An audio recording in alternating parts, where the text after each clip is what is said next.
wabarakatuh. Assalamualaikum warahmatullahi wabarakatuh.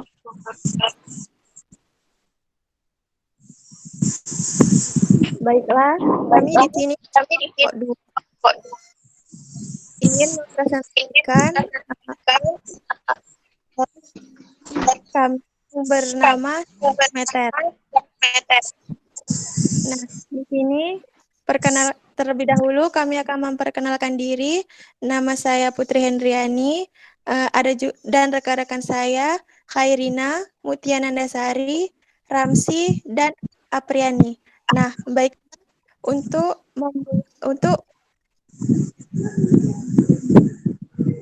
baiklah, langsung saja saya akan memulai presentasi spirometer. Nah,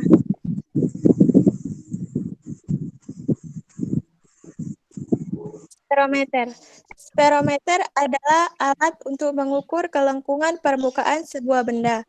Misalnya mengukur jari-jari kelengkungan benda yang berbentuk bidang bola, lensa, dan cermin. Nah, mungkin di sini teman-teman agak asing mendengar alat yang bernama spirometer karena di laboratorium kita alat ini belum ada dan kita juga belum pernah melakukan praktikum menggunakan alat spirometer ini. Nah, selain itu, spirometer ini juga dapat digunakan untuk mengukur ketebalan benda-benda sendiri. Spirometer ini memiliki 4 kaki dengan 3 permanen dan 1 kaki dapat ubah ketinggiannya. Nah, ketelitian spirometer ini bisa mencapai 0,01 mm. Nah, selanjutnya, alat ini juga mempunyai 2 macam skala, yaitu skala utama dan skala nonius pada piringan P dan yang dapat berputar bersama stroke pemutar S. Selanjutnya akan dijelaskan oleh rekan saya, Ramsi. Kepada Ramsi, saya persilahkan.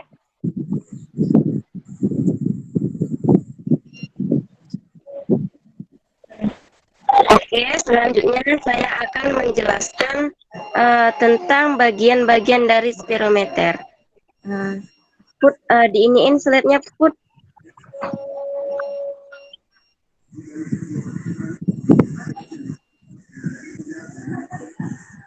Cara Ramsi. Ya.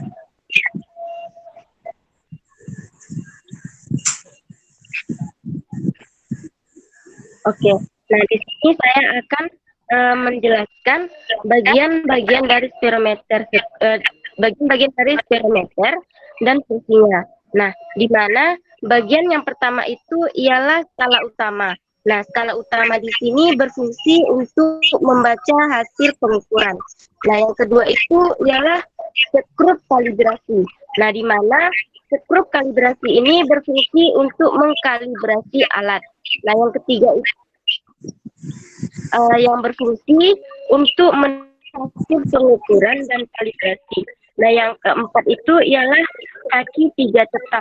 Nah, di mana kaki 3 tetap ini berfungsi untuk menyangga alat berdiri pada saat pengukuran. Nah, yang kelima itu ialah skala nonius. Nah, di mana skala nonius ini berfungsi untuk membaca hasil pengukuran.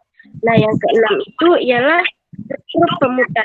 Di mana skrup pemutar ini berfungsi untuk menaikkan atau menurunkan skala nonius. Selanjutnya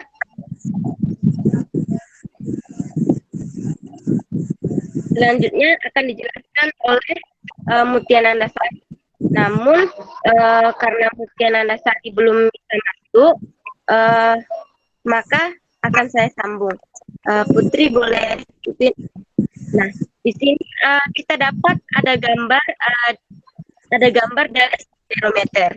Nah, di mana di bagian yang pertama itu ialah skala utama. Nah, di situ yang ada tegak lurus itu adalah skala utama. Nah, skala yang kedua itu ialah skala nonius, di mana skala nonius itu yang di piringan itu ialah skala nonius.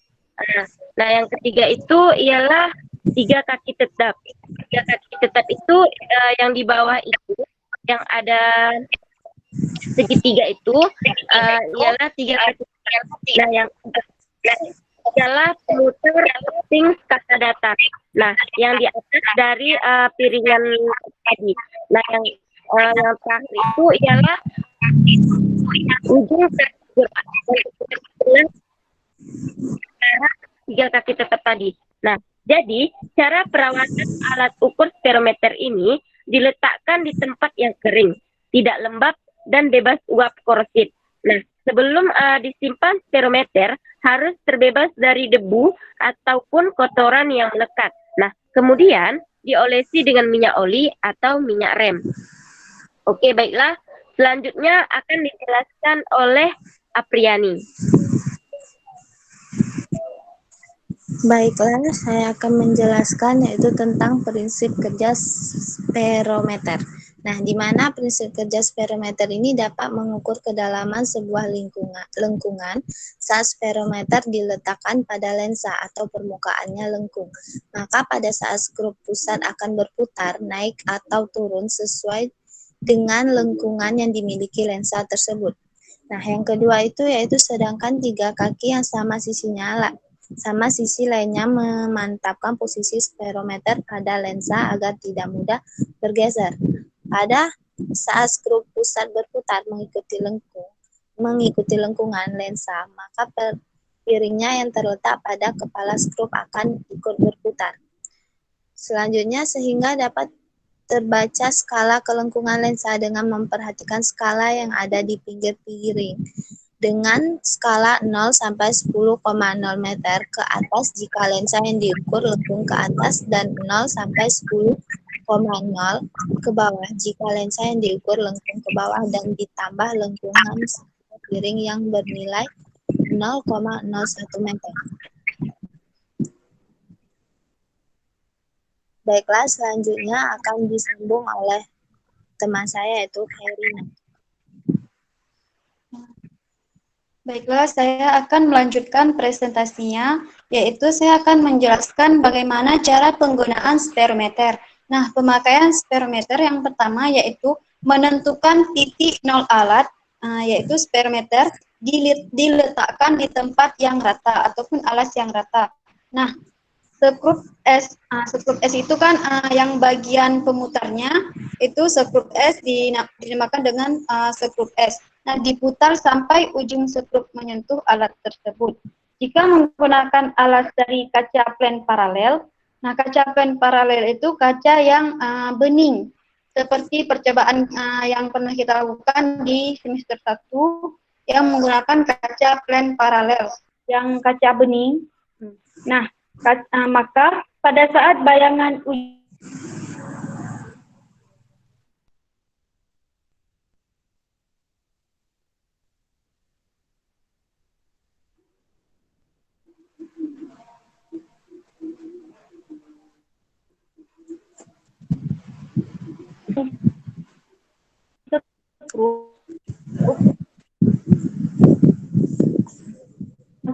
ketiga tadi yang dijelaskan oleh Ramsi, kan ada 3 sisi. Nah, itu kakinya dan akan ikut berputar. Berarti ujung skrup sudah menyentuh alas yang atas. Kemudian skrup S diputar sehingga jarak antara ujung skrup, nah ujung skrup itu ujung yang runcing. Ujung skrup dengan alas dapat ditempati benda yang mau diukur, tebal atau kelengkungannya. Benda yang akan diukur tebal atau kelengkungannya diletakkan di antara alas dan ujung skrup. Kemudian yang terakhir, skrup S diputar sampai ujung skrup tepat menyentuh permukaan benda yang diukur tebal atau kelengkungan benda. Dapat ditentukan dengan menghitung selisihnya. Nah, berikut ada contoh soal yang akan dijelaskan oleh Putri Hendriani.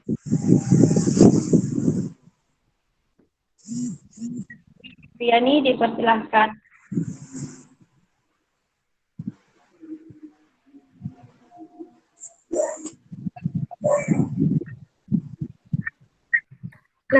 Di sini ada sebuah contoh pengukuran jari-jari kelengkungan pada kaca plan convex.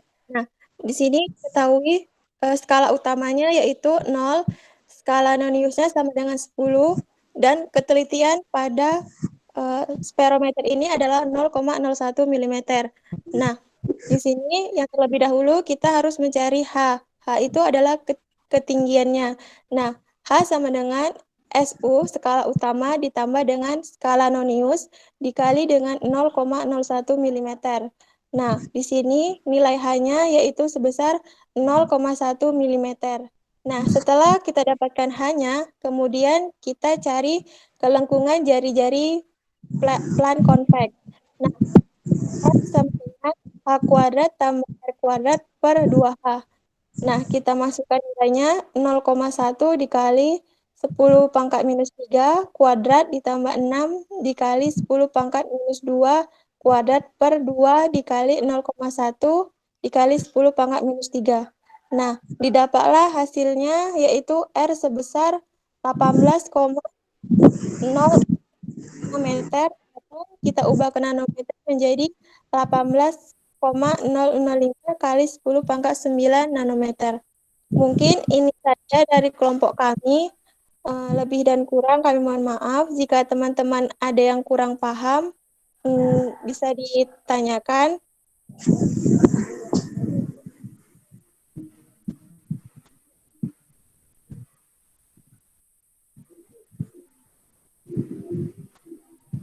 Apakah teman-teman ada yang ingin bertanya?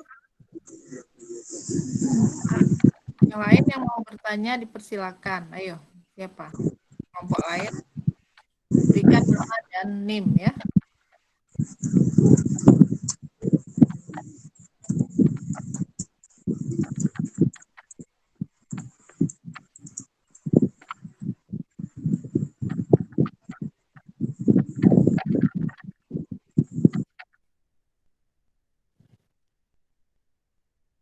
Ya, ada yang mau bertanya? Kalau tidak ada, Ibu yang bertanya. Nah, kira benda yang diukur dengan menggunakan sperometer ini benda apa saja? Seperti bola, Bu, mengukur jari-jari kelengkungan bola, baru kelengkungan kaca, misalnya kaca cembung itu, Bu. Kaca cembung yang seperti apa? Seperti lensa ini, Bu, lensa kaca plan convex, Bu. Ya, kemudian yang lain apa lagi? Bu, seperti Bola, cermin Bu. juga, Bu, bisa. Iya, betul ya. Kaca ini, kaca penti untuk yang biasa ada di lab ya. Iya, Bu. Ya, yang lain ada yang mau bertanya? Iya, Bu. Baik, kalau tidak ada yang bertanya, ditutup aja presentasinya, Putri. Berarti yang kelompok hari ini, yang hadir semua ya, 5-5-nya? Kecuali yang telat ya? Iya, Bu. Iya, Bu. Ya, ya. Iya, Mutia yang belum hadir ya? Iya, Bu. Kendala jaringan, Bu, Mutia. Oh ya udah. Oke, baik. Tutup saja. Baiklah, hanya ini presentasi dari kelompok 2. Lebih dan kurang kami mohon maaf dan kami akhiri. Wassalamualaikum warahmatullahi wabarakatuh. Waalaikumsalam warahmatullahi